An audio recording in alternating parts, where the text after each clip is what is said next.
They said the horse was cursed. 30 men had tried to break him. 30 men had failed. Some walked away with broken bones. Some never walked again. One poor soul spent the rest of his days in a wheelchair, warning anyone who would listen about the demon horse on the Calter Ranch. And still the black stallion stood in a sun-scorched corral at the edge of the largest ranch in the territory. His muscles were tight as wire.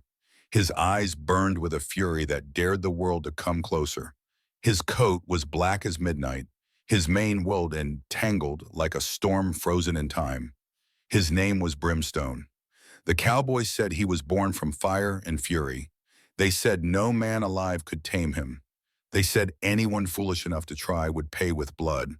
But this story is not really about a horse.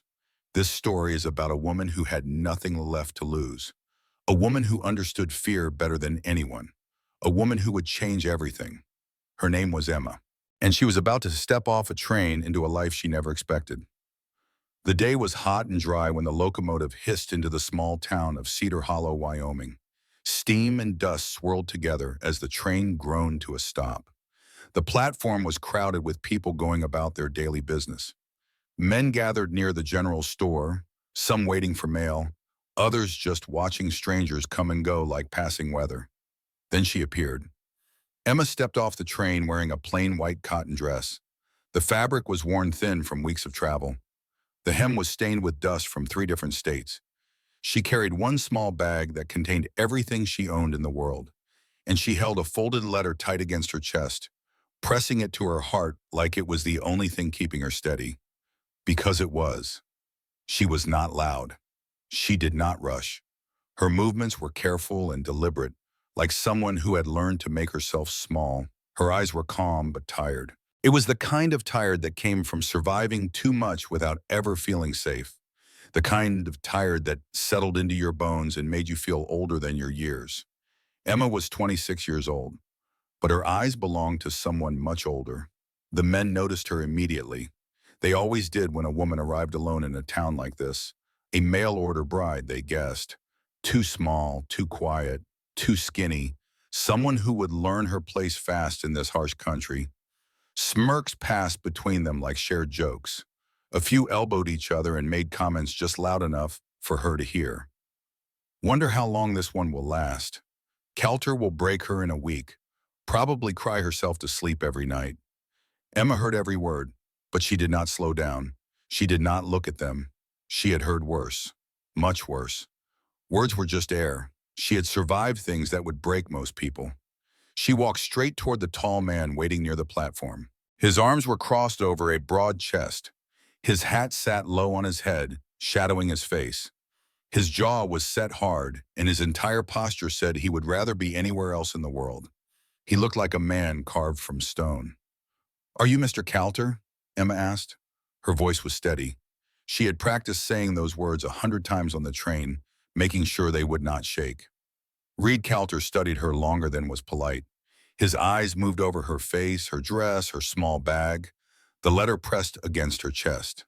He had expected someone different, someone louder, someone more desperate, someone who would try to impress him with pretty words and false promises. This woman looked like she had already seen the worst the world had to offer and survived. "I did not think you would actually come," he said. His voice was deep and rough, like gravel under wagon wheels. Emma looked past him toward the dry hills stretching into the distance. Dust lifted slowly in the heat, dancing in spirals before settling back to the earth. The land looked harsh and unforgiving, nothing like the green valleys of her childhood. Just like her past. "Neither did I," she said. "That was the beginning." Reed Calter was the richest rancher for miles in every direction. He owned more land than some small towns back east. His cattle numbered in the thousands. His ranch house was the largest structure in the territory. Yet he lived alone. The house felt more like a shelter than a home. No flowers in the windows. No pictures on the walls. No signs that anyone had ever tried to make it anything more than 4 walls and a roof. Calter was a tall man, broad-shouldered, built from hard years and harder choices. He was 42 years old but looked older. Lines creased his face from years of squinting into the sun. His hands were rough and calloused from work that never ended. He spoke little. He trusted less. and he carried his past like a weight he never set down. The wagon ride to the ranch was silent. Neither of them seemed to know what to say, so they said nothing at all. Emma watched the landscape change from dusty town to open prairie. She saw cattle grazing in the distance, looking like dark spots against the golden grass. She saw fences stretching toward the horizon, marking boundaries that seemed to go on forever. She saw a land that demanded strength from everyone who lived on it. The ranch house appeared after nearly an hour of travel. It was larger than Emma expected, but somehow smaller at the same time. Large in size, but small in warmth. Calter helped her down from the wagon. His touch was brief and businesslike. "This will be your room," he said, pointing to a door at the end of a narrow hallway. The room was small and plain. A bed, a washstand, a small window looking out at nothing. "Kitchen is through there. I eat at sunrise and sundown." He paused, his hand on the doorframe. "Do not go near the far corral." Emma looked at him. "Why not?" "Because the horse there will kill you." He said it matter-of-factly, like he was telling her the sky was blue or water was wet. That night, Emma lay in her small bed and listened to the wind move across the prairie. It made a lonely sound, whistling through cracks in the walls and rattling the window pane. But there was another sound too, something distant and wild, almost like screaming. It was Brimstone, the cursed horse. And somehow, even without seeing him, Emma felt like she understood that sound. It was not anger, it was fear. She knew that sound. She had made it herself many times in a different life, when no one was listening, when no one cared. She pulled the thin blanket up to her chin and stared at the ceiling. Tomorrow would be a new day. Tomorrow she would begin again. Emma woke before dawn on her second day at the ranch. The sky outside her window was still dark, painted in shades of deep blue and purple. Stars were fading one by one as the first hint of light touched the eastern horizon. She had always been an early riser. It was a habit born from necessity, from years of learning that being awake before everyone else meant being ready for whatever the day might bring. The kitchen was cold, the stove needed wood. Emma moved quietly, learning the space with careful hands. She found flour in a tin by the window, eggs in a basket by the door, salt in a small jar on the shelf. By the time the sun touched the windows, she had biscuits in the oven and coffee on the stove. The smell of fresh bread filled the house, warming it in ways that heat alone never could. Reed Kelter walked in and stopped short. He stared at the table set for two. He stared at the steam rising from the coffee pot. He stared at this woman who had somehow made his house smell like something other than loneliness and dust. "You did not have to do all this," he said. Emma shrugged. She had learned long ago not to explain herself. Actions spoke louder than words ever could. "I could not sleep," she said simply. They ate in silence. But it was not an uncomfortable silence. It was the silence of two people who had both forgotten how to make conversation. Two people who had spent too long alone with their thoughts. After breakfast, Emma stepped outside to explore the ranch. The morning air was cool and clean, carrying the scent of sage and dry grass. Cowboys were already working, moving with the efficient purpose of men who had done the same tasks 1,000 times before. They nodded at her as she passed, but kept their distance. "The new bride," she heard one mutter, "will not last a month," another replied. Emma pretended not to hear. She was good at that. Then she heard something else. A scream, not human, something wilder. Something filled with rage and terror, all mixed together into a sound that made her blood run cold. She followed the sound. She walked past the main barn with its weathered red walls, past the chicken coop where hens pecked lazily at the ground, past the smaller corrals where horses stood calm and quiet, watching her pass with gentle curiosity.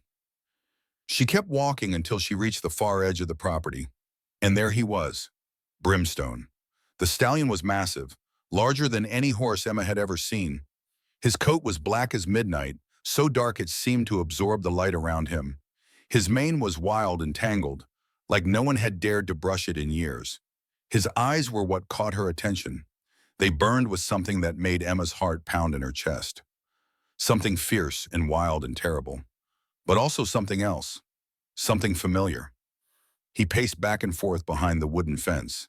His muscles rippled with each step, power barely contained.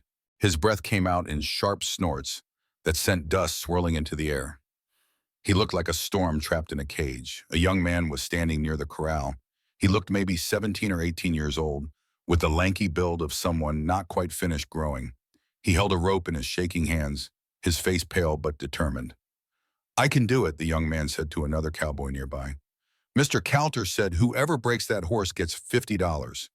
That is more than I make in a month." The older cowboy shook his head.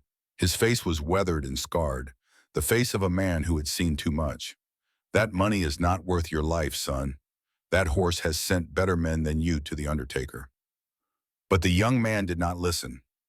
Youth and pride made a dangerous combination. He climbed over the fence and dropped into the corral. Everything happened fast. Brimstone's head snapped up. His nostrils flared. For one frozen moment, horse and man stared at each other. Then Brimstone charged. The young man threw his rope, but his aim was wild. The loop sailed past Brimstone's head and landed uselessly in the dirt. The horse did not slow. He slammed into the young man with the force of a locomotive. The impact was sickening, a sound Emma would never forget. The young man flew backward and hit the fence so hard the wood cracked. He crumpled to the ground and did not move. Men shouted. Ropes flew through the air. Dust filled the corral as cowboys scrambled from all directions, desperate to pull their fallen comrade to safety. Brimstone reared up, his hooves slashing the air. His screams split the morning like thunder. He was wild with fear and fury, unable to tell friend from foe. Through all of it, Emma stood frozen at the edge of the chaos. But she wasn't watching the men. She was watching Brimstone. The horse had retreated to the far corner of the corral. His sides heaved with heavy breaths. His ears were pinned flat against his head. Sweat darkened his coat. But his eyes were not angry. They were terrified. Emma had seen that look before. She had seen it in her own mirror for years. That desperate, cornered, trapped expression of a creature who had learned that danger came from everywhere, and the only defense was to fight. The young cowboy was carried away on a stretcher. He was alive, but barely. His arm bent at an angle that arms were not supposed to bend. His face was gray with shock. The older cowboys gathered near the fence, shaking their heads. "Devil horse," one muttered. "Should have put him down years ago," another agreed. "Ain't natural," a third added. "Something wrong in that animal's head." Emma stayed until the crowd dispersed. She stayed until Brimstone stopped pacing and stood alone in the middle of his corral. Trembling, she did not see a devil. She saw something broken. That night, Reed Coulter sat alone on the porch. The stars were coming out one by one like slow sparks in the darkness. A bottle sat untouched on the table beside him. The young cowboy would survive, but his arm was shattered. He would never rope again. Another life ruined by that cursed horse. Emma stepped outside and stood beside Coulter. She kept a careful distance between them, respecting his space the way she wished others had respected hers. "I want to try with him," she said. The words hung in the cool night air. Coulter turned sharply. His eyes were hard in the darkness. "You saw what that horse did today. You saw what he does to grown men. Strong men, men who have been working horses their whole lives." "I saw," Emma said. "Then you know better than to ask." Emma was quiet for a moment. She looked out at the stars, those distant points of light that seemed so peaceful and so far away. Then she spoke. Her voice was steady but soft, carrying a weight that surprised even her. "He is not angry, Mr. Coulter. He is terrified." Coulter let out a short, bitter laugh. "Terrified? That animal is a killer." "No. Someone taught him to be afraid. Someone hurt him until he learned that fighting was the only way to survive." Coulter stared at her. Something in her voice made him pause. "How would you know that?" he asked. Emma was silent for a long moment. When she finally spoke, her words came slowly, like each one cost her something. "Because I know what it feels like. To be touched wrong. To be told to obey or be broken. I know what it feels like when people look at you like you are dangerous just because you are hurting." Coulter had no answer. He had buried his own pain too deep for words. "Give me 1 week," Emma said. "Just 1 week. If nothing changes, I will stop." Coulter was silent for a long time. The stars continued their slow dance across the sky. The wind whispered secrets through the grass. Then he spoke. "Do not get yourself killed." Emma nodded. Then she walked back inside, leaving Calter alone with his thoughts and the distant sound of Brimstone still pacing in his corral, screaming at the stars. The next morning, Emma walked to Brimstone's corral before the sun was fully up. The sky was painted in shades of pink and gold. Dew still clung to the grass, sparkling like scattered diamonds. The world was quiet and peaceful, untouched by the violence of the day before. Emma carried nothing with her. No rope, no saddle, no whip, no stick, no tools of any kind. Just herself. The cowboys watched from a distance, gathered near the barn with their coffee cups and suspicious eyes. Some shook their heads, some laughed quietly. A few made bets on how long before she came running back, crying and defeated. "That fool woman is going to get herself killed," one muttered. "Calter should have sent her packing," another agreed. Emma ignored them all. She climbed the fence and sat on the top rail. Her legs dangled over the side, but she did not enter the corral. She just sat there looking at Brimstone. The horse noticed her immediately. His head snapped up from where he had been standing in the far corner. His nostrils flared. His body went rigid, every muscle tensed for battle. Then he charged. The ground shook beneath his hooves. Dust exploded into the air. He hit the fence with enough force to shake the wooden posts, and Emma felt the impact vibrate through her entire body. She did not move. Her heart was pounding so hard she could feel it in her throat. Her hands gripped the rail until her knuckles turned white. Every instinct screamed at her to run, to flee, to get as far away from this animal as possible. But she did not move. Brimstone screamed. He reared up on his back legs, his hooves slashing the air inches from her face. He slammed back down and charged again. Emma did not move. She stayed on that fence for 3 hours. The sun rose higher in the sky. The heat grew stronger. Sweat dripped down her face and soaked through her dress. Her legs went numb. Her back ached. Her hands cramped from gripping the rail. Still, she did not move. Brimstone tested her again and again. He charged. He screamed. He threw his massive body against the rails. He did everything he could to make her run. She stayed. Finally, exhausted and confused, Brimstone stopped charging. He stood in the middle of the corral, sides heaving, watching her with suspicious eyes. Who was this strange creature who did not run? Who did not scream? Who did not try to hurt him? Emma climbed down from the fence. Her legs nearly gave out beneath her. She walked away. She came back the next day, and the day after that, and the day after that. Every morning she sat on that fence. Every morning, Brimstone tested her. He charged. He screamed. He did everything in his power to drive her away. And every morning Emma stayed. She never reached for him. She never spoke harsh words.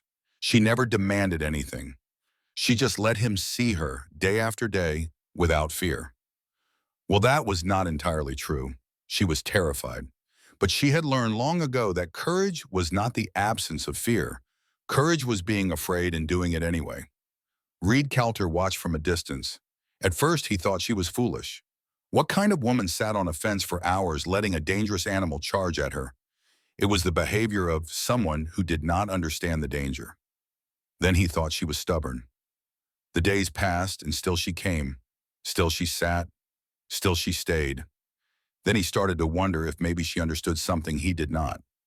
On the 5th day, Calter walked over to the corral where Emma sat. He leaned against the fence beside her, keeping his eyes on the horse. "Why do you keep coming back?" he asked. Emma did not take her eyes off Brimstone. "Because he needs to know that someone will stay," she said. "He needs to learn that not everyone who comes close is going to hurt him. Most people would have given up by now." Emma smiled, but there was no joy in it. "Most people have not lived through what I have lived through, Mr. Calter." Calter was quiet for a moment. He studied her profile, the way her jaw was set, the determination in her eyes. Then he asked the question that had been building inside him for days. "What happened to you?" Emma was silent for a long time. In the corral, Brimstone had moved closer, still keeping his distance, but watching her with something other than pure rage. "I was married once," Emma finally said. Her voice was soft, like she was telling a secret she had never spoken aloud. Like the words themselves were dangerous. "His name was Thomas. He was charming when we first met. Handsome, well-spoken. He said all the right things, made all the right promises. My family thought I was the luckiest girl in the world." Calter listened without interrupting. He sensed that she needed to tell this story, needed to let it out. The first time he hit me, Emma continued, her voice steady but quiet, he said it was my fault. He said I had made him angry. He said if I was a better wife, he would not have to teach me lessons. Her hands tightened on the fence rail. I believed him. For 3 years I believed him. Every bruise, every broken bone, every night I spent crying alone in the dark. I thought I deserved it. I thought if I could just be better, if I could just be perfect, he would stop. She paused, but he never stopped. No matter what I did, no matter how hard I tried it was never enough. The beatings got worse. The fear got worse. Until one day I realized the truth. What truth? Calter asked. His voice was rough. Emma turned to look at him. That some people hurt others not because of anything you did wrong. They hurt others because they want to, because it makes them feel powerful, because they are empty inside, and the only way they know how to fill that emptiness is by breaking other people down. Calter felt something twist in his chest. What changed? He asked. Emma's eyes grew distant, looking at something far away. He almost killed me, beat me so bad I could not walk for 2 weeks, broke 3 of my ribs, dislocated my shoulder. I was lying on the floor drowning in my own blood, and I realized something. She looked back at Calter. I realized that I would rather die trying to escape than live one more day being broken.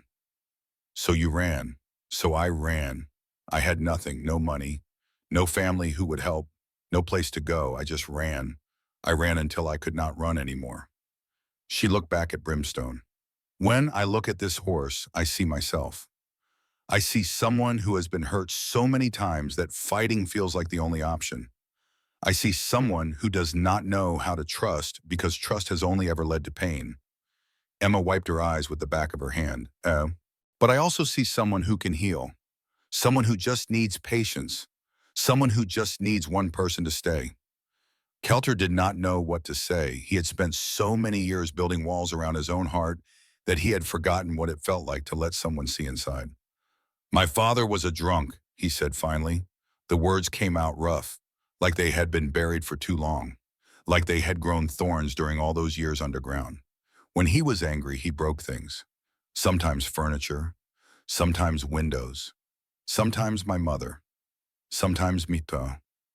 Emma looked at him. She did not offer pity. She did not say she was sorry. She just listened. I learned early that staying quiet kept me alive, Kelter continued. I learned that if I did not feel anything, nothing could hurt me. I learned that if I built my walls high enough, no one could climb over them. He paused. But I think maybe that was just a different kind of prison. They stood together in silence, watching Brimstone pace in his corral. 2 broken people, recognizing pieces of themselves in each other. You survived, Emma said softly.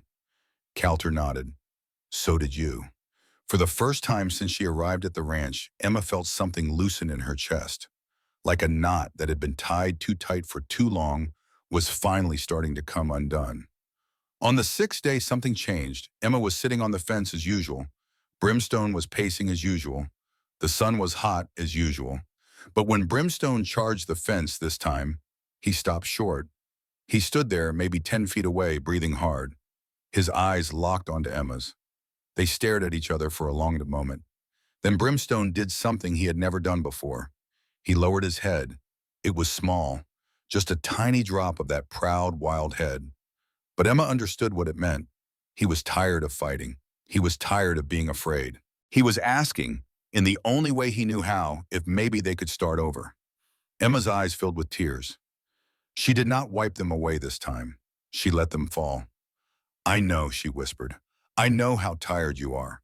I know how much it hurts to be afraid all the time. But you do not have to be afraid anymore. I am not going to hurt you. I promise, Mom. Brimstone snorted. He turned and walked to the far side of the corral, but he did not charge again. That night, Emma told Calter what had happened. He lowered his head, she said, just for a second. But it was real. Calter looked at her differently than he had before. There was something in his eyes that she could not quite name. Respect maybe, or wonder, or something else entirely. You really think you can reach him? He asked. Emma nodded.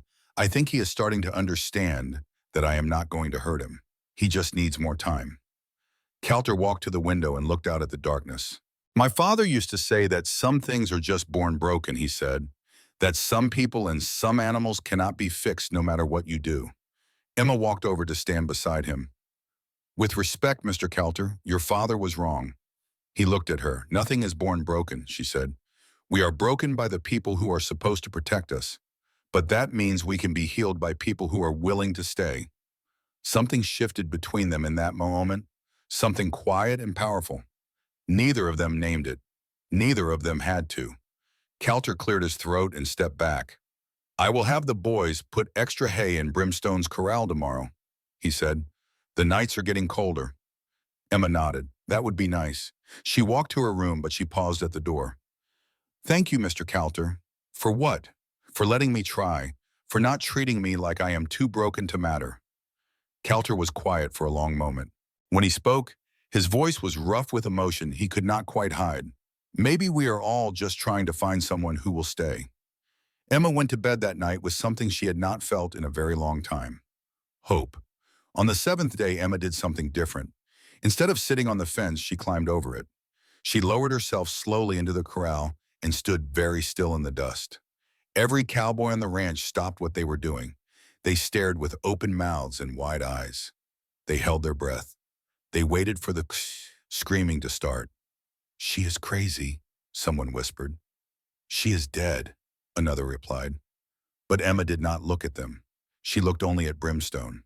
The horse's head snapped up. His body went rigid, every muscle tensed like a coiled spring. His eyes locked onto Emma like a predator spotting prey. But Emma did not run. She crouched down in the dirt. She made herself small, non-threatening. She lowered her eyes so she was not staring directly at him, because she knew that a direct stare was a challenge in the language of horses. And she began to hum. It was a soft tune, something her mother used to sing when Emma was a little girl, back before the world taught her about pain. The melody drifted through the air like a gentle breeze, barely louder than the whisper of wind through grass. Brimstone did not charge. He stood frozen, every muscle tense, watching this strange woman who did not behave like any human he had ever known. She did not try to grab him. She did not shout orders. She did not wave ropes or sticks or chains. She just sat there, humming. Minutes passed. 10, 15, the sun beat down. Flies buzzed lazily through the air. Still Emma hummed. Then Brimstone took one step forward. Emma kept humming. She did not look up. She did not react at all. Brimstone took another step. Reed Calter watched from behind the barn, his hands clenched into fists at his sides. Every instinct told him to run out there and pull Emma to safety. Every voice in his head screamed that this was foolish, that this was dangerous, that this was going to end in blood. But something held him back. Trust, he realized. He was starting to trust her. Brimstone took 3 more steps. He was close now, close enough that Emma could smell him. Sweat and dust and something wild underneath. Something that spoke of open plains and freedom. Still she hummed. The stallion lowered his head. His nose came close to her shoulder. Close enough to touch, close enough to bite. Emma closed her eyes. Tears streamed down her face, but she did not move. She just kept humming that soft, sad song. Brimstone's nose brushed against her shoulder. It was the gentlest touch, like a whisper, like a question. Is it safe? Can I trust you? Emma slowly lifted her hand. She moved so carefully, so smoothly, like she was moving through water. Her fingers brushed against his neck. Brimstone flinched. Emma froze. For a long moment, neither of them moved. The whole ranch seemed to hold its breath. Even the wind went still. Then Brimstone let out a long sigh. His muscles relaxed. His head dropped lower. And Emma began to cry. Not from fear, not from pain, but from the overwhelming feeling of connection, of being trusted by something that had forgotten how to trust, of knowing that she had just witnessed something miraculous. She stayed in that corral for another hour, just sitting with Brimstone, not pushing, not demanding, just being present. When she finally climbed out, her legs were shaking so badly she could barely stand. Her dress was covered in dust. Her face was streaked with tears and sweat. The cowboys stared at her like she had just walked through fire. Calter was waiting for her by the fence. How did you do that? He asked. His voice was hushed, almost reverent. Emma wiped the tears from her face. I did not do anything, she said. I just gave him space to choose. That is all any of us really need, Mr. Calter. Space to choose whether to trust or not. That night, Calter made dinner. Emma walked into the kitchen to find him standing over the stove, looking completely lost. There was flour on his shirt and in his hair. Something was burning in a pan. Smoke curled toward the ceiling. He looked at her with an expression of pure defeat. I thought I should try, he said. You have been cooking for me every day since you arrived. It seemed only fair. Emma smiled. It was a real smile, one that reached her eyes and made her whole face light up. She walked over and gently took the pan from his hands. Why do you not set the table, she suggested. I will finish this. They ate together that night, burned biscuits and overcooked beans and coffee that was far too strong. It should have been terrible. But somehow, sitting across from each other, talking about horses and weather and nothing important at all, it was one of the best meals Emma had ever had. You are different than I expected, Calter said. Emma raised an eyebrow. Different how? I expected someone who would complain about the dust and the heat and the isolation. Someone who would demand things. Someone who would try to change everything about this place. He paused. Instead, I got someone who wakes up before dawn to make breakfast. Someone who spends all day with a horse that should have killed her by now. Someone who makes me want to talk about things I have not talked about in years. Emma looked down at her plate. I did not come here to change you, Mr. Calter. I came here because I had nowhere else to go. I came here because your letter was honest. You did not promise me love or happiness. You just promised me a roof and a purpose. She looked up at him.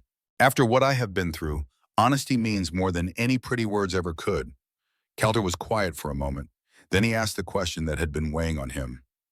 Your husband, Thomas, is he still looking for you? Emma's face went pale. I do not know, she said quietly. I do not think so. I made sure to disappear completely. Change my name. Cut all ties. But I still have nightmares sometimes. I still flinch when I hear footsteps behind me. If he ever comes here, Calter said, his voice hard as iron, he will regret it. Emma looked at him in surprise. There was something fierce in his eyes, something protective. You barely know me, she said. I know enough. Calter stood up and started clearing the dishes. I know that you are brave. I know that you are kind. I know that you have been through hell and somehow still believe that people can change. He turned to face her. That is more than most people I have known my whole life. Emma did not know what to say. No one had ever defended her before. No one had ever made her feel like she was worth protecting. Thank you, she whispered. Calter nodded. Then he did something unexpected. He walked over and squeezed her shoulder gently before heading out to the porch. It was the first time he had touched her. Emma sat alone in the kitchen, her heart racing, her mind spinning. She thought about Thomas. She thought about all the times his touch had meant pain. She thought about how different it felt when someone touched you with kindness instead of cruelty. Maybe she thought, just maybe she was learning to trust again too. Over the next few weeks, everything changed. Emma continued working with Brimstone every day. Each day she got a little closer. Each day he trusted her a little more. She learned his rhythms, his moods, his fears. She learned what sounds scared him and what sounds soothed him. She learned that he liked to be scratched behind his left ear, but hated being touched on his right side, probably because of some old injuries she could only imagine. She also started noticing things around the ranch.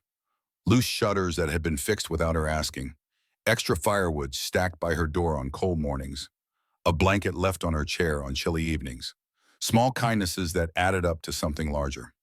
Calter never mentioned any of it, but Emma knew. The Cowboys noticed too. They saw the way Calter watched Emma from across the yard. They saw the way he found excuses to be wherever she was. They saw the way his hard face softened whenever she laughed. Boss has got it bad, one of them muttered during their evening card game. About time, another replied. Man has been alone too long. One night, Emma found Calter sitting on the porch, staring at the stars. Mind if I join you, she asked. He shook his head and gestured to the chair beside him. They sat in comfortable silence, watching the sky. My mother used to tell me that every star was a soul watching over us, Emma said.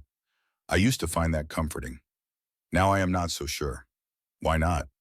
Because if that were true, where were they when I needed them most? Where were they when Thomas was beating me? Where were they when I was crying alone in the dark, praying for someone to save me? Calter was quiet for a long moment. Maybe, he said slowly, maybe they were there. Maybe they just could not reach us. Maybe all they could do was keep shining, hoping we would find our own way out. Emma looked at him. Do you really believe that? I do not know what I believe anymore. He turned to face her. Their eyes met in the darkness. But I believe you are here now. I believe you walked through fire to get here. And I believe that means something. For a moment, neither of them breathed. Then Calter looked away. It is getting cold, he said. You should go inside. Emma nodded. She stood up, but she paused at the door. Reed, she said, using his first name for the first time. He looked up. Thank you for being one of the stars that kept shining. She went inside before he could respond. Calter sat alone on the porch for a long time after that, his heart full of feelings he had forgotten he could feel. 3 weeks after Emma arrived at the ranch, something miraculous happened. She rode Brimstone. It happened on a quiet Tuesday morning. The sky was clear and blue, stretching to the horizon without a single cloud. The wind was gentle, carrying the scent of wildflowers from somewhere far away. Emma had spent an hour in the corral, just sitting with Brimstone, stroking his neck, whispering to him about nothing and everything. Then she stood up. She placed her hand on his back. He did not flinch. She gathered a handful of his mane, those wild black tangles that no one had dared to touch in years. He did not pull away. She took a deep breath, said a quiet prayer, and slowly, carefully, pulled herself onto his back. The ranch went silent. Every cowboy froze in place. Every horse in the nearby corrals went still. Even the wind seemed to hold its breath. Brimstone stood motionless. His ears were forward, alert but not alarmed. His head was high but not in challenge. He seemed to be waiting, listening, trying to understand this new sensation. Emma sat on his back, bareback, with no reins. Her legs hung loose at his sides. Her hands rested gently on his neck. She could feel his heart beating beneath her, strong and steady. Good boy, she whispered. Good boy.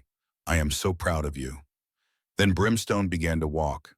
It was slow at first, careful steps, like he was testing this new feeling.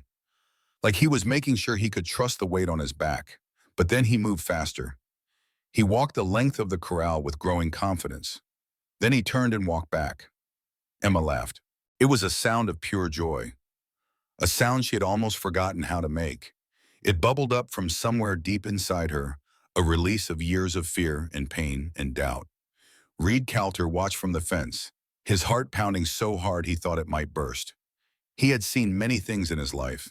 He had seen cattle drives that stretched for miles. He had seen stampedes that shook the earth. He had seen storms that tore buildings apart. He had seen men do terrible things to each other. But he had never seen anything like this. A woman who had been broken by cruelty, healing a horse that had been broken by cruelty. Two wounded souls finding peace together. Calter felt something wet on his face. He reached up and touched his cheek. He was crying. He could not remember the last time he had cried. Emma rode Brimstone for 15 minutes that first time. She guided him gently around the corral, using only her legs and her voice, building trust with every step. When she finally slid off his back, her legs were shaking, and her face was streaked with tears of joy. She walked over to Calter, who was still standing at the fence, unable to speak. He let me ride him, she said, her voice breaking. He trusted me. Reed, he trusted me. Calter could not speak. Words were not enough. He just pulled her into his arms and held her. It was the first time they had embraced. Emma stiffened for just a moment, old instincts kicking in. Her body remembered too many times when arms around her meant danger. But then she relaxed into his arms. She felt safe. She felt protected. She felt like she had finally found something she had been searching for her whole life. Home. After that day, Emma rode Brimstone every morning. Word spread quickly through Cedar Hollow. People talked in the general store, in the saloon, and the church. They could not believe what they were hearing. The woman at the Calter ranch had done the impossible. She had tamed the cursed horse, the devil horse. the killer that had sent 30 men to their graves or their wheelchairs. People began showing up at the ranch, wanting to see for themselves. They leaned on fences and watched with wonder as Emma rode Brimstone across the corral, her hair streaming behind her, her laughter carrying on the wind. Some came with genuine curiosity. They shook their heads in amazement and asked how she had done it. Others came with less friendly intentions. One man in particular seemed to enjoy causing trouble. His name was Jake. Jake was one of Calter's ranch hands. He was young, maybe 25, with the kind of good looks that came with arrogance. He had a charming smile that never quite reached his eyes and a mean streak that he tried to hide behind that smile. He had worked at the ranch for 2 years, always hoping to prove himself to the boss, always hoping to become something more than just another cowboy. But nothing he did ever seemed good enough. And now this woman shows up, he thought bitterly, and suddenly she is the most important person on the whole ranch. Suddenly she is all anyone can talk about. Jake watched Emma with jealous, resentful eyes. He saw the way Calter looked at her. He saw the way the other cowboys respected her. He saw everything he wanted slipping away. One evening, Jake cornered Emma near the barn. The sun was setting, painting the sky in shades of orange and red. Emma was walking back from the corral, tired but happy, after another successful day with Brimstone. Jake stepped out of the shadows and blocked her path. "So you are the miracle worker everyone keeps talking about," he said. His voice was friendly, but his eyes were cold. Emma looked at him calmly. She had seen men like Jake before. She knew what that cold look meant. "Excuse me, I need to get by." Jake did not move. "You know," he said, "some of us have been working here for years, breaking our backs, proving ourselves. And then you show up out of nowhere and suddenly you are Calter's favorite." "I do not want to be anyone's favorite," Emma said.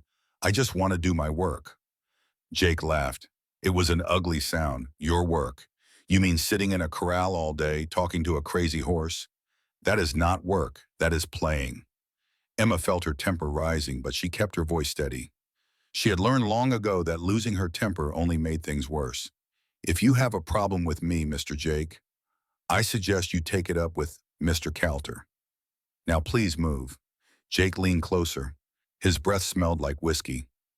"I am just saying," he whispered, "someone like you should know her place. This is a man's world, sweetheart, and you are just a guest here." Before Emma could respond, a voice cut through the darkness. "Is there a problem here?" Calter stepped out of the shadows, his face like thunder. Jake immediately straightened up. His charming smile snapped back into place. "No, sir. Just having a friendly conversation with your new bride." Calter walked forward until he was standing between Jake and Emma. "Get back to the bunkhouse," he said. His voice was quiet, but there was steel in it. "Now." Jake's face twisted with anger, but he was not stupid enough to challenge the boss directly. "Yes, sir," he said. He shot Emma one last venomous look before walking away into the darkness. When he was gone, Calter turned to Emma. "Are you all right?" he asked. Emma nodded, but her hands were shaking. "He reminds me of Thomas," she said quietly. "That same look in his eyes, like he thinks he has the right to control people." Calter's jaw tightened. "If he ever bothers you again, you tell me. I will deal with him." Emma looked up at him. In the moonlight, his face looked softer than usual. The hard lines seemed to fade. "Why do you care so much?" she asked. Calter was quiet for a moment. Then he spoke, his voice rough with emotion. "Because you deserve to be protected. Because you have spent your whole life being hurt by people who should have cared for you. Because I am not going to stand by and let that happen again." Emma felt tears prick her eyes. "Reed," she said softly. He looked at her. "You are the first person who has ever made me feel safe."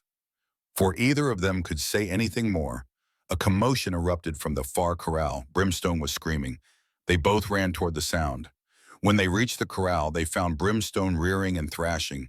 His eyes were wild with fear. His hooves struck the fence over and over. "What happened?" Calter shouted at the cowboys who had gathered. No one knew, but Emma noticed something. The gate to his corral was open. Someone had opened Brimstone's gate. "Look," one of the cowboys said, pointing at the ground. There were fresh boot prints in the dust, boot prints leading away from the gate and toward the bunkhouse. Emma and Calter exchanged a look. They both knew who was responsible. Jake, Emma whispered. It took Emma an hour to calm Brimstone down.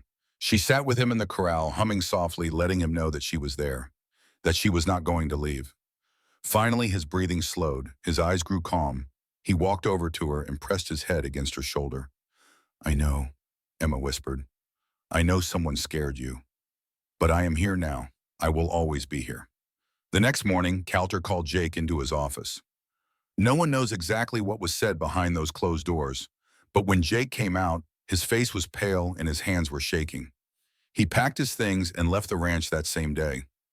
As his horse disappeared over the horizon, Emma felt a weight lift off her shoulders. Good riddance, one of the cowboys muttered. But Emma knew better than to think her troubles were over. Men like Jake never truly went away. They just waited. They plotted. They looked for the perfect moment to strike.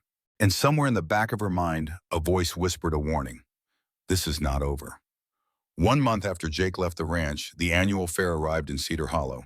It was the biggest event of the year. People talked about it for weeks beforehand and months afterward. It was the one time when the isolated ranches and farms came together, when neighbors who lived miles apart could finally see each other, when the small town transformed into something almost magical. Tents rose at the edge of town like colorful mushrooms after a rain.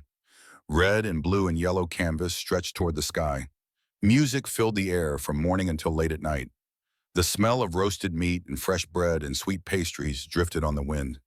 People came from miles around, from ranches hidden in distant valleys, from farms tucked into mountain hollows, from towns so small they did not even appear on maps. They came to trade and gamble and gossip.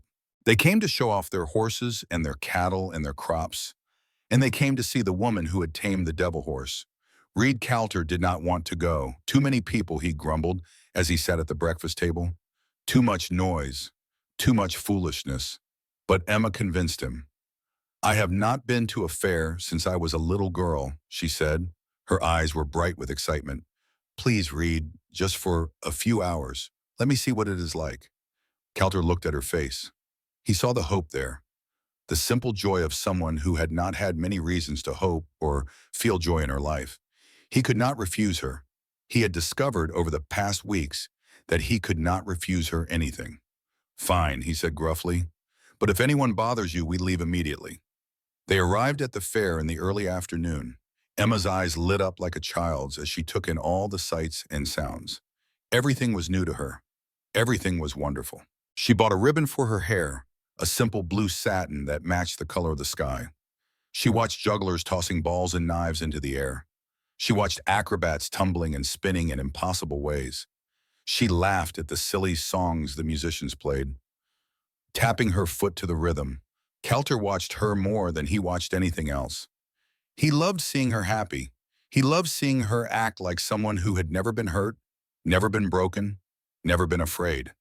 For a few precious hours, they were just two people enjoying a beautiful day. But not everyone at the fair was friendly. Word of Emma and Brimstone had spread far beyond Cedar Hollow. Horse traders from distant territories had heard the stories. They had heard about the cursed horse that no man could break and the woman who had somehow done the impossible. And one of them had come specifically to see for himself. His name was Marcus Lawson.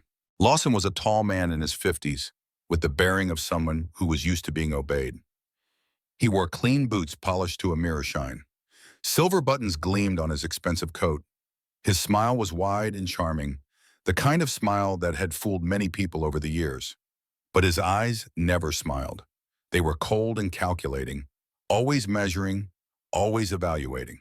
Lawson was known throughout the territory as a man who broke horses fast and ruined men slowly. He bought horses cheap, broke them with brutal efficiency, and sold them for enormous profits.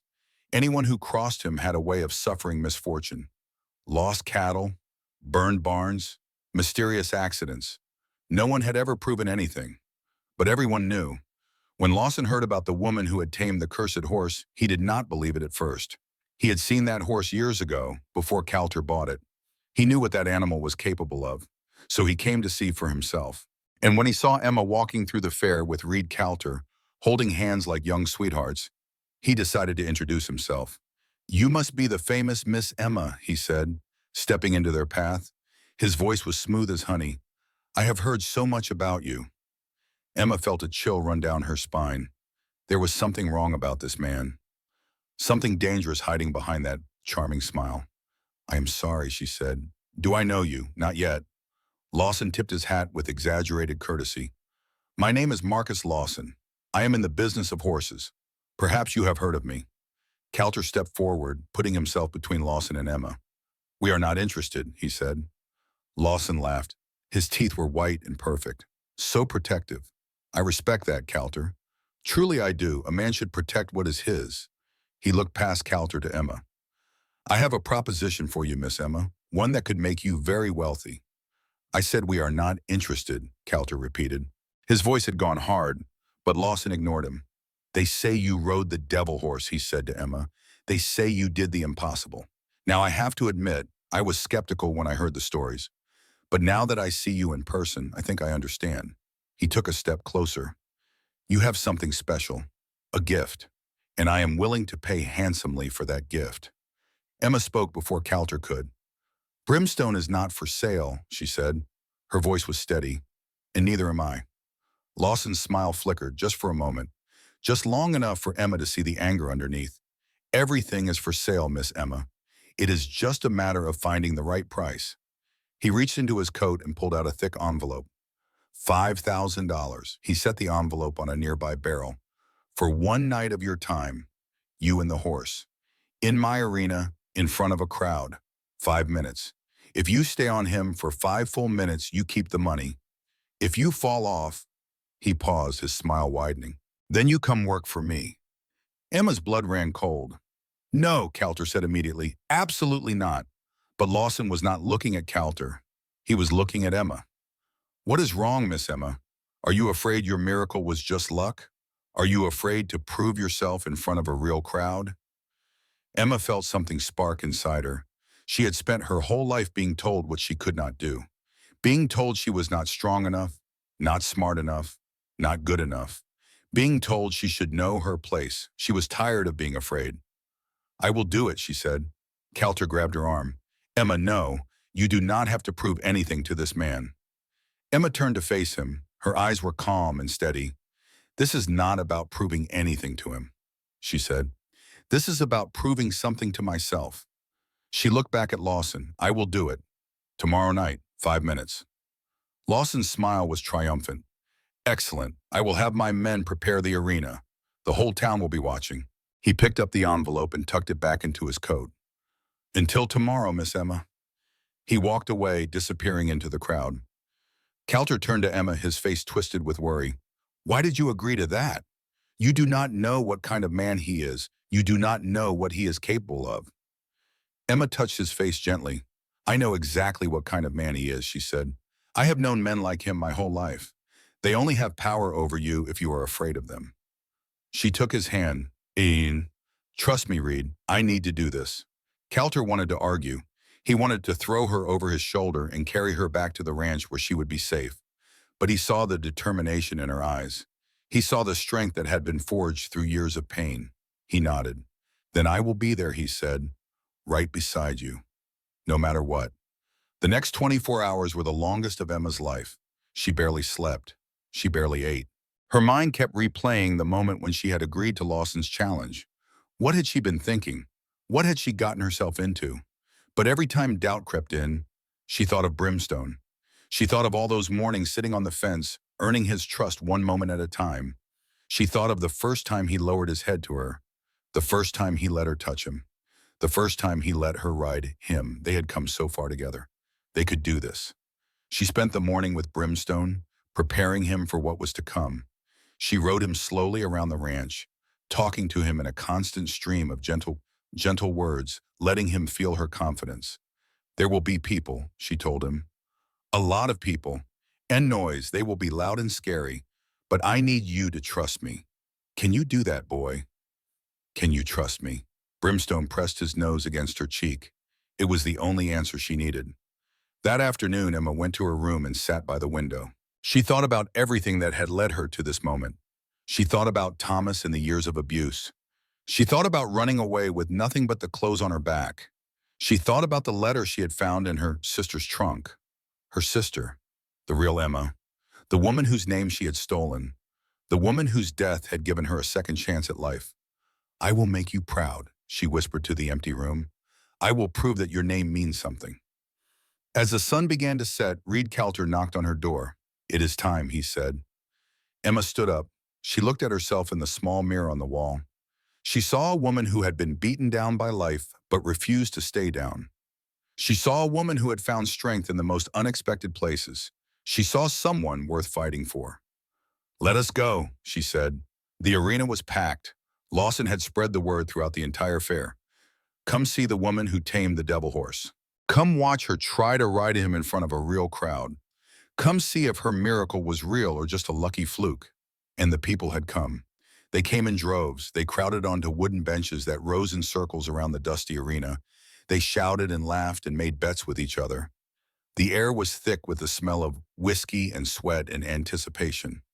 Lanterns hung from tall poles all around the arena, casting flickering shadows across the dirt. A band played somewhere in the distance, but the music could barely be heard over the roar of the crowd. Emma stood behind a wooden gate at one end of the arena. Brimstone was beside her, led by two of Calter's most trusted cowboys. The horse was already sensing the tension in the air. His ears were pinned back. His nostrils flared with each breath. His eyes rolled, showing white at the edges. "Easy, boy," Emma whispered. "Easy. We have done this before. This is no different."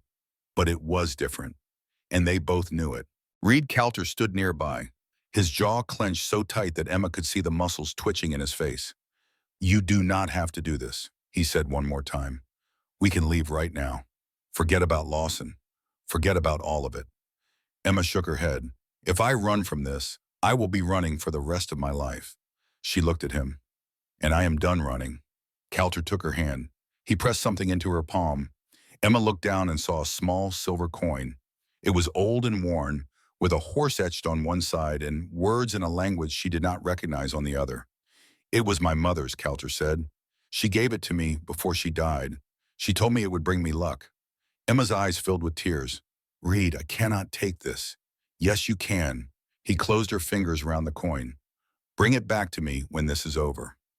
Emma nodded. She tucked the coin into her pocket, right next to her heart. The crowd grew louder as Lawson strode into the center of the arena. He raised his arms, and the noise died down. "Ladies and gentlemen," he shouted, his voice carrying across the packed stands. "Tonight you are about to witness something extraordinary." The crowd cheered. "You have all heard the stories about the cursed horse called Brimstone. You have heard that 30 men tried to break him, and 30 men failed. Some of them are in this very crowd tonight, carrying the scars to prove it." Murmurs rippled through the audience. "But you have also heard that a woman, a simple mail-order bride from back east, claimed to have done the impossible. She claimed to have tamed this beast.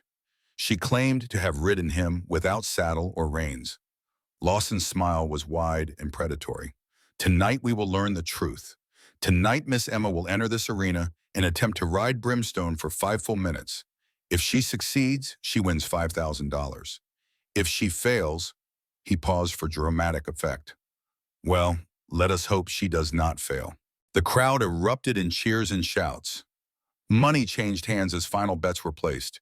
The gate swung open. Emma walked into the arena with Brimstone at her side. She wore a simple cotton dress, the same one she had been wearing when she stepped off the train all those weeks ago. Her hair was pulled back from her face. Her feet were bare, because boots would make it harder to feel Brimstone's movements beneath her. She looked small and fragile standing in that vast space. The noise was deafening. People screamed her name. They stomped their feet on the wooden bleachers. They threw things into the dirt and shouted advice that no one could hear. Brimstone reared back, his eyes rolling with fear. Emma grabbed his mane and held on. "Look at me," she said. "Look only at me. I am right here." She pressed her forehead against his. She could feel his heart pounding against his chest. She could feel her own heart pounding just as hard. "We can do this," she whispered. "Together." She climbed onto his back. The crowd went wild. Brimstone screamed. He reared up on his back legs, his hooves slashing the air. When he came down, he bucked hard, trying to throw Emma off. But Emma did not fight him. She did not pull or grab or force. She moved with him, her body flowing like water, trusting him completely. Breathe, she told herself. Just breathe. 1 minute passed. Brimstone spun in circles. He kicked, he twisted. He did everything he could to shake loose the weight on his back. But Emma held on. The crowd grew quieter. They had expected the woman to fall immediately. They had expected screaming and blood and broken bones. Instead, they saw something they had never seen before. They saw a woman and a horse moving as one. 2 minutes passed. Brimstone's movements became less frantic. His breathing slowed. He was starting to remember, starting to trust. Emma leaned forward and whispered in his ear, "Good boy, you are doing so good. I am so proud of you." 3 minutes passed. The crowd was nearly silent now. Even the loudest gamblers had stopped shouting. Everyone was watching, transfixed, as Emma rode the cursed horse with nothing but grace and trust. 4 minutes passed. Brimstone came to a stop in the center of the arena. His sides heaved. Sweat darkened his coat. But his eyes were calm. Emma sat up straight. She looked out at the crowd of stunned faces. She saw men who had laughed at her when she first arrived in Cedar Hollow. She saw women who had whispered behind her back. She saw doubt and disbelief slowly turning into amazement. Then she looked at Reed Coulter. He was standing at the fence, his hands gripping the top rail so hard his knuckles were white. There were tears streaming down his face. Emma smiled at him. 5 minutes. A bell rang somewhere. The 5 minutes were up. For a moment, nothing happened. The silence was so complete that Emma could hear Brimstone breathing beneath her. Then the crowd exploded. People jumped to their feet. They cheered. They screamed her name. They threw hats into the air. The noise was overwhelming, a wall of sound that seemed to shake the very ground. Emma dismounted slowly. Her legs were shaking so badly she could barely stand. But she stood. Brimstone pressed his head against her shoulder, and she wrapped her arms around his neck. "We did it," she whispered. "We actually did it." Lawson pushed through the crowd. His smile was gone. His face was pale with barely contained rage. "Well," he said through gritted teeth, "it seems the stories were true." He pulled the envelope from his coat and held it out. "Your prize, Miss Emma." Emma took the envelope, but she did not open it. "Keep your money," she said. She threw the envelope back at his chest. "I did not do this for money. I did it to prove that some things cannot be bought or broken." She turned and started walking toward Coulter. But Lawson was not finished. "I will double it," he shouted. $10,000 if you come work for me." Emma kept walking. 15,000. She did not look back. 20,000. "I will make you famous, Miss Emma. I will make you the most famous horse trainer in the entire country." Emma stopped. She turned to face him. "I already have everything I need," she said. "A home, a family, a future." She looked at Coulter, "and a man who loves me exactly as I am." Coulter stepped forward. He took her hand. Together they started walking toward the arena exit. But then Brimstone screamed. Emma spun around. A snake had slithered into the arena, its scales catching the lantern light. Brimstone reared in terror, his hooves slashing the air wildly, and he was heading straight for Lawson. The crowd scattered. People screamed and pushed and trampled each other, trying to get away. Lawson fell backward into the dirt, frozen with fear as the massive stallion bore down on him. Emma ran. She threw herself between Brimstone and Lawson, her arms raised, her voice cutting through the chaos. "Brimstone!" she shouted. "Look at me! Look at me right now!" The stallion skidded to a stop.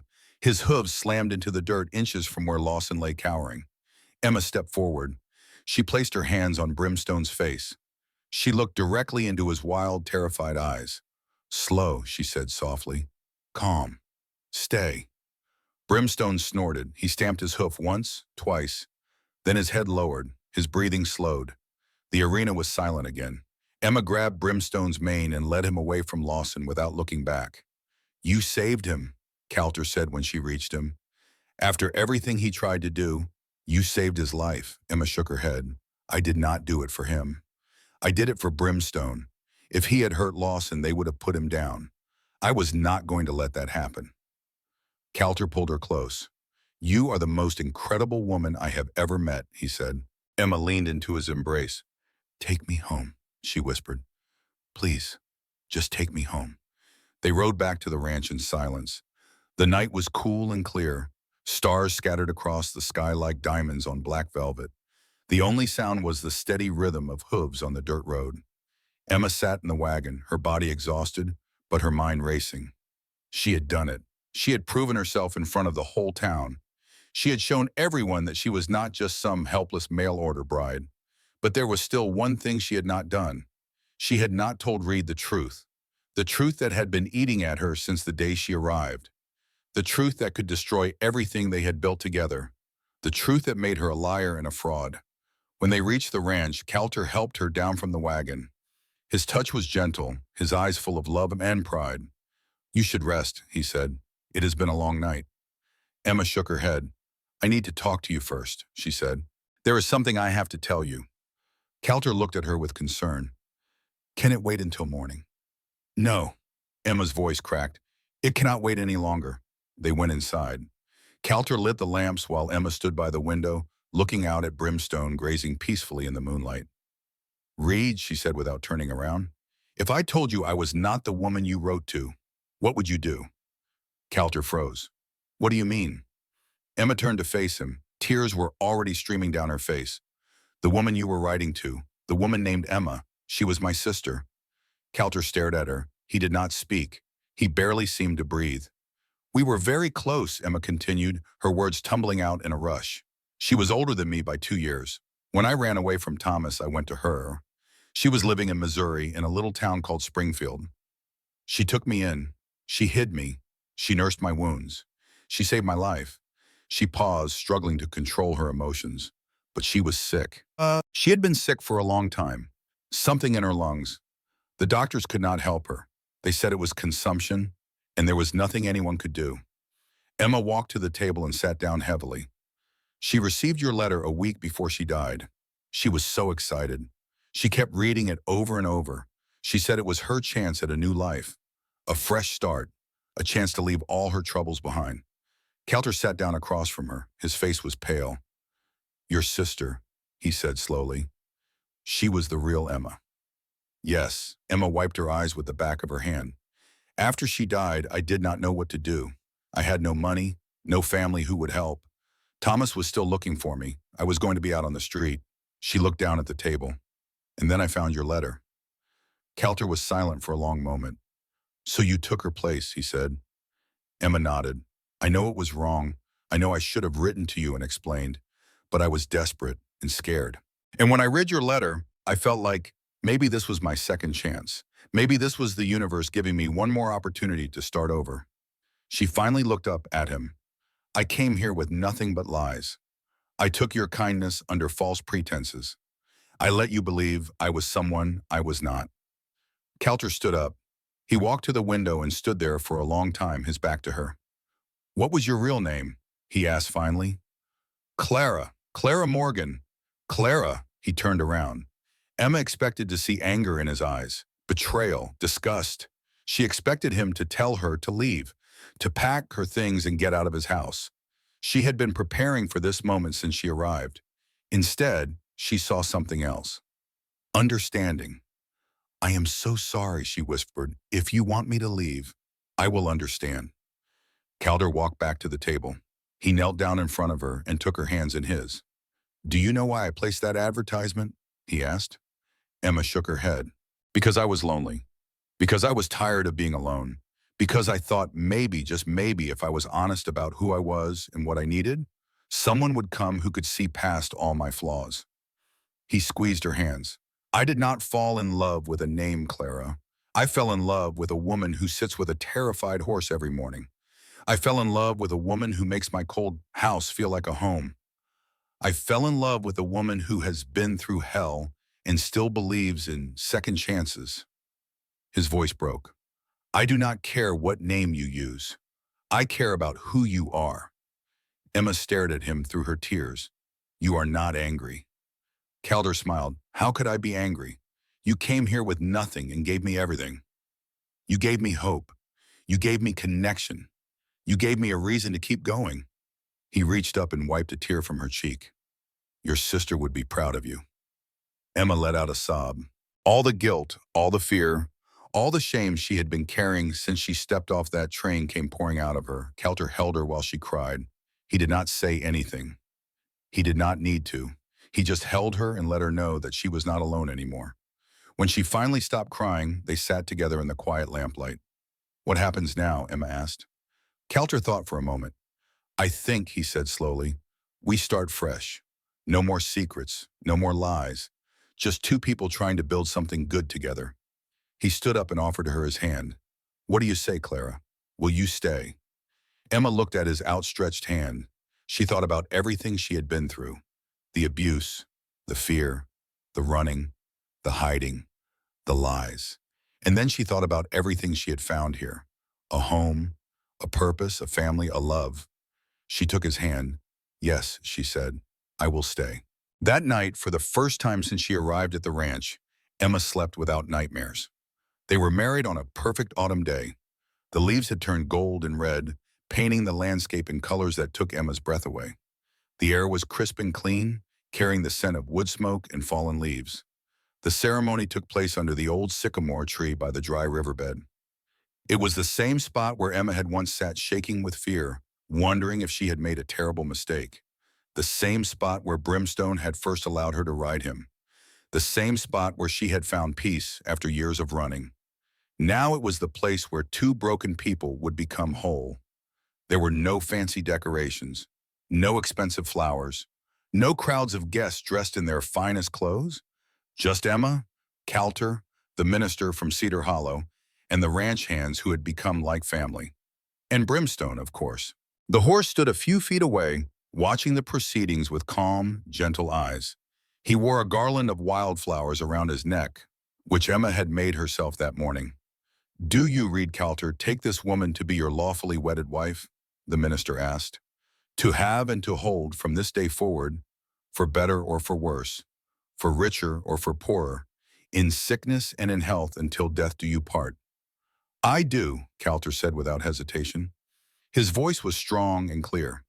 "And do you, Clara Morgan, take this man to be your lawfully wedded husband, to have and to hold, from this day forward, for better or for worse, for richer or for poorer, in sickness and in health, until death do you part?" Emma looked into Reed's eyes.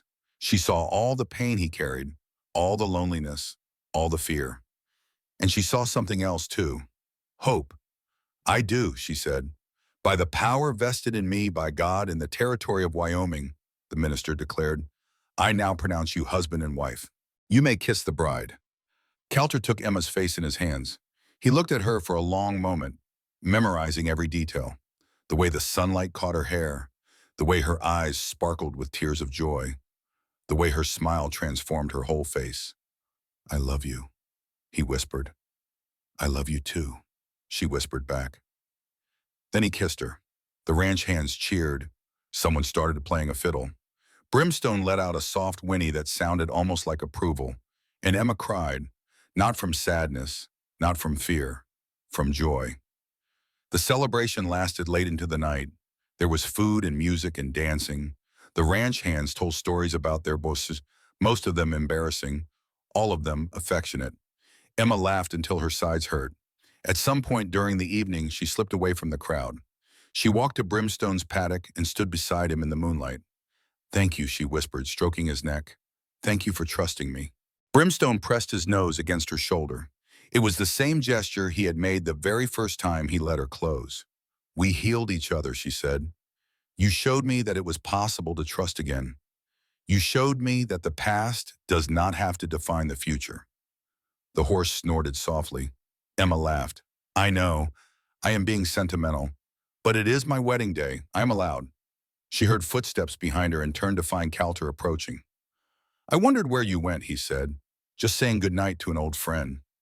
Calter stood beside her and wrapped his arm around her shoulders.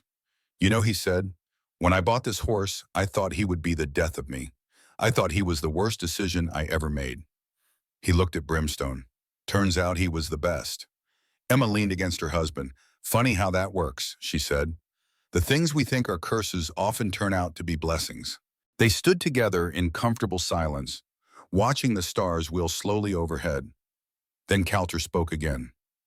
I have been thinking about what we should do with this place.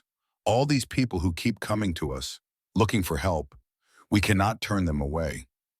Emma nodded. I know. I have been thinking about it too. What if we made it official? Coulter said. What if we built something?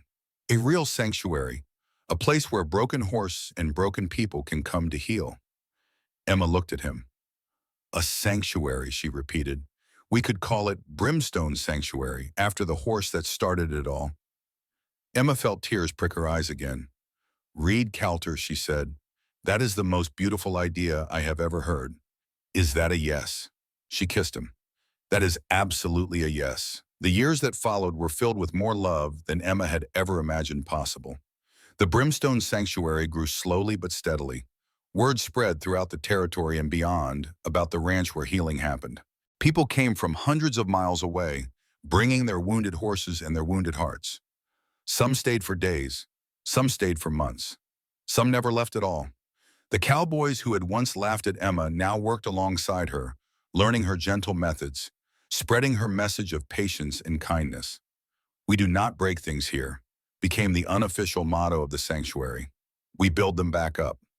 Emma trained dozens of horses over the years. Each one taught her something new. Each one reminded her why she had started this journey in the first place. But Brimstone remained special.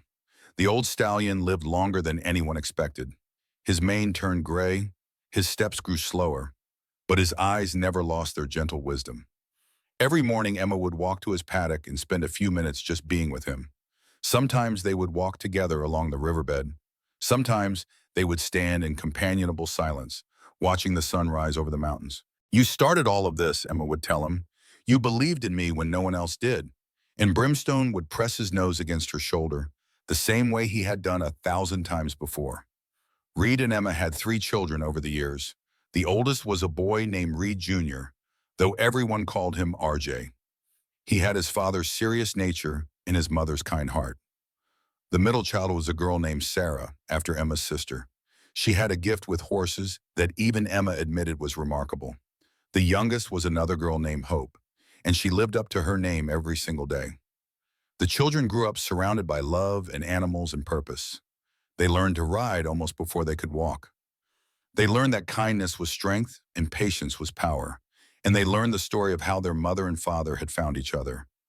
Tell us again, they would beg at bedtime. Tell us about Brimstone and the cursed horse. And Emma would smile and begin. They said the horse was cursed. 30 men had tried to break him. 30 men had failed. But then a woman came along who understood that some things cannot be broken. They can only be healed. On a spring morning when Emma was 53 years old, Brimstone died. He passed peacefully in his paddock, lying in a patch of warm sunshine, with Emma stroking his neck and whispering words of gratitude. The whole ranch mourned. Even cowboys who had never shed a tear in their lives wept openly. They buried him beneath the sycamore tree where Emma and Reed had been married all those years ago. They put up a simple stone marker with just a few words. Brimstone. He taught us that nothing is born broken. We are broken by those who should protect us, and we are healed by those who stay. Emma visited that grave often in the years that followed. She would sit beside the stone and talk to her old friend, telling him about the latest horses and the newest people who had come seeking help. And sometimes when the wind was just right, she could almost hear him snorting in response. On the day Emma turned 70, her children and grandchildren gathered at the ranch for a celebration. There was food and music and laughter. There were stories told and memories shared. And there was love, so much love, filling every corner of the old house that Emma had turned into a home so many years ago. Reed, who was 75 now and moved a little slower than he used to, took Emma's hand and led her out to the porch. They sat together in the same chairs they had sat in that first night when Emma had asked permission to work with Brimstone. What are you thinking about? Emma asked. Reed smiled. It was the same smile he had given her on their wedding day, full of love and wonder. I am thinking about how lucky I am. How lucky I have been every single day since you stepped off that train. Emma leaned her head on his shoulder. We saved each other, she said. We did. They watched the sunset paint the sky in shades of orange and pink and gold. In the paddocks, horses grazed peacefully. In the house behind them, their family laughed and loved. This is what healing looks like, Emma thought. Not the absence of pain, not the forgetting of the bestie house, but the building of something beautiful from the broken pieces. She thought about her sister Sarah, who never got to live her dream. She thought about all the people who had come to the sanctuary over the years, carrying burdens too heavy to bear alone. She thought about Brimstone, the horse everyone called cursed, who taught her that love was the most powerful medicine in the world. And she thought about the woman she used to Boynies, the scared, broken, hopeless woman who had stepped off a train with nothing but a stolen name and a desperate prayer. That woman was gone now. In her place was someone stronger, someone wiser, someone who had learned the most important lesson of all. Nothing is born broken.